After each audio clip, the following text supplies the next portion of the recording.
No, I'm all right. Thank you. You want to hit that door, bud? Thank you, sir. Hey, everyone. We're going to get started with Kevin Cash. If you could please indicate you have a question by using the hand raise feature. I'll cue you one at a time. We'll take the first question from Mark Topkin. Hey, Kevin, congratulations. Mark, appreciate that, man.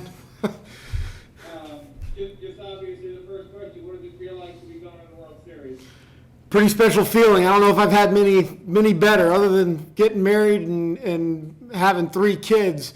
This is right there below that. It can't get much better than that. This is a special group to be a part of. You cover them more than anybody. I think you recognize it. It's fun to see them win games and just to be a part of it. And just what about the way you guys went about it?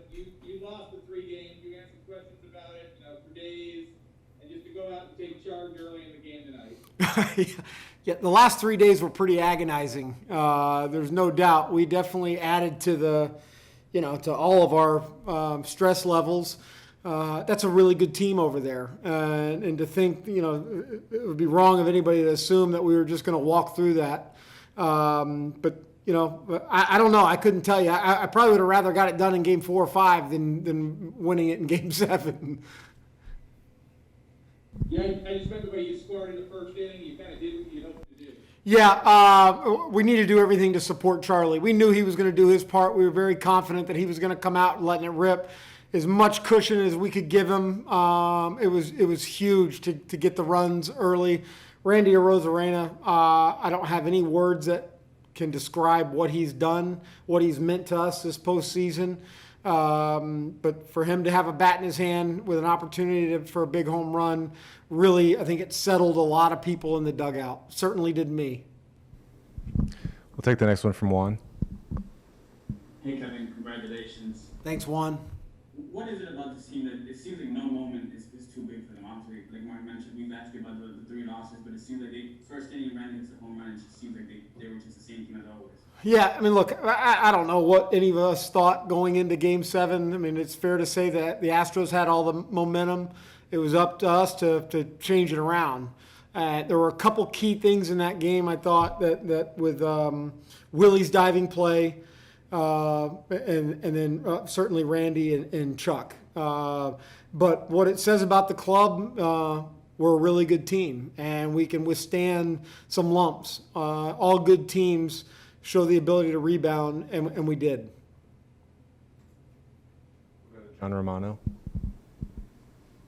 Congratulations, Kevin. Thanks, John. You said at the top that this is a special group to be a part of, and I'm sure every manager of a pennant-winning team would say that. But tell me what is unique about these guys? What sets them apart from other teams you've been around in the past 20 years? I always use the phrase buy-in. They appreciate what makes us good from top to bottom. And I'm saying front office, scouts, player development, and definitely the players. We've got a tremendous staff that is able to give really quality messages, and we do our best to put everybody in the right position to succeed.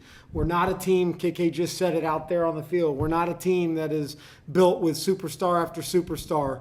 We're a team that it maximizes opportunities and tries to get matchups to help us win games, and we did that really, really well this year. You did a good job last night of appearing to be calm and in control of the situation.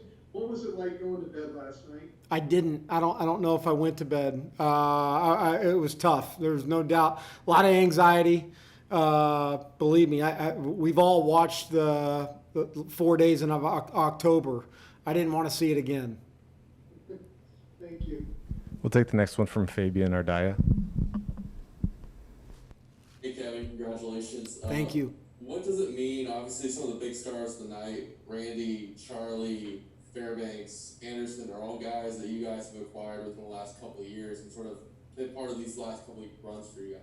Well, it's a credit to so many people, right at the top with Eric Neander and his baseball ops groups that recognizes really talented players, one way or another. Look, you got to give up good players sometimes to get talented players, but they're really special in how they can build a roster and make sure that every piece fits. So I think it says a lot about them, and definitely the guys that have come up through the system or acquired that weren't quite ready, that our player development group has done.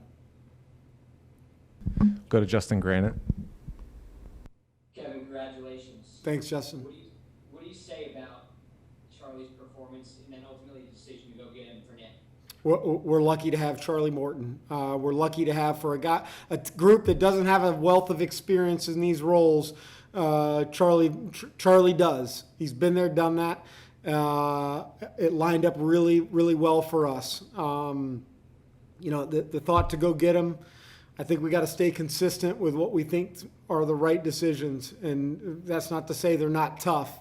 They certainly are, but just so appreciative of Charlie Morton, what he brings to our club on the field, and definitely in the clubhouse. Steve Carney. Kevin, congratulations. Thanks, Steve. I know that a lot is going to be made about Randy's series, but Mike Zunino also had a big part of this, catching 6 of the 7 games and the big home runs that he has hit.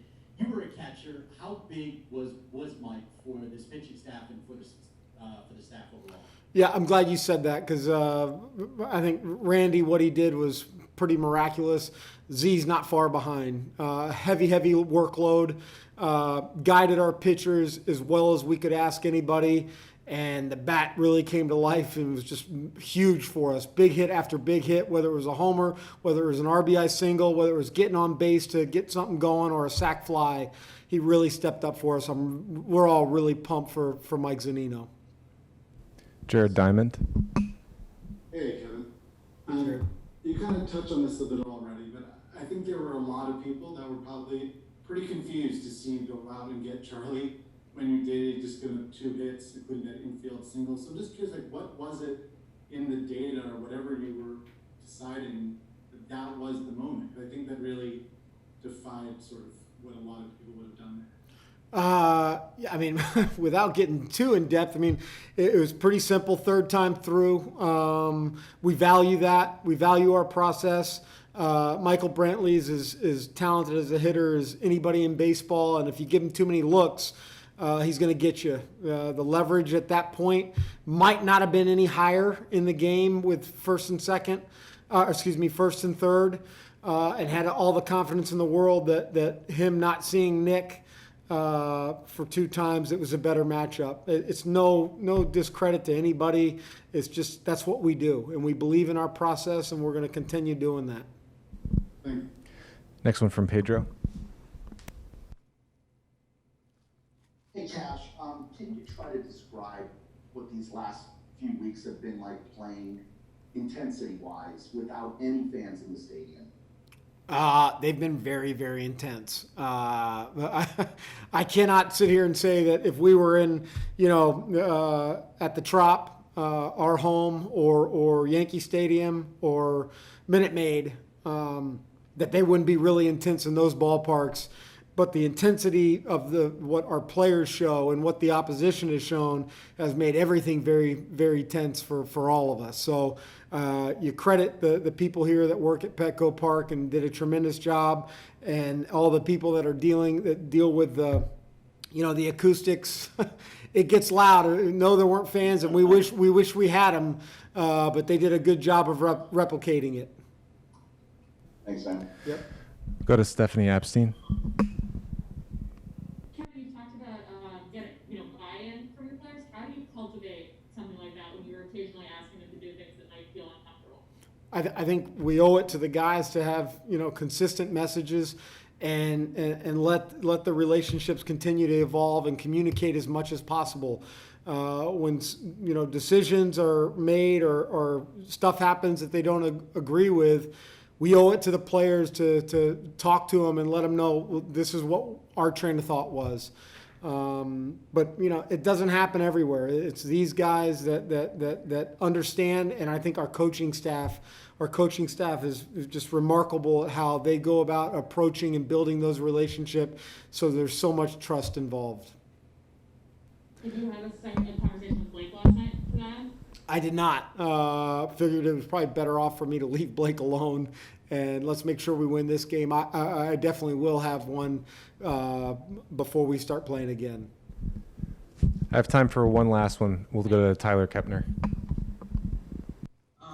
Yeah, Kevin, does that sort of belief in the consistency of the process, does that come naturally for you? I guess you probably wouldn't be here if it didn't, but do you ever find yourself saying, man, 66 pitches, Charlie looks good, I'm gonna go against the script here? Yeah, I always find myself saying that. And I was as tense as anybody when Nick came in the game. But we've talked about those scenarios over and over. And, we try to listen so much with all the information that's presented and value it to varying degrees, and just felt that was the best decision to make. All right, we got to get Cash. Let me say one thing to all of our local riders, Bay Area and Florida. Please thank the fans. It's unfortunate that they're not here with us, but they're a big part of this and just our Bay Area community. Hopefully they're celebrating like we are tonight. Thank you. Everyone.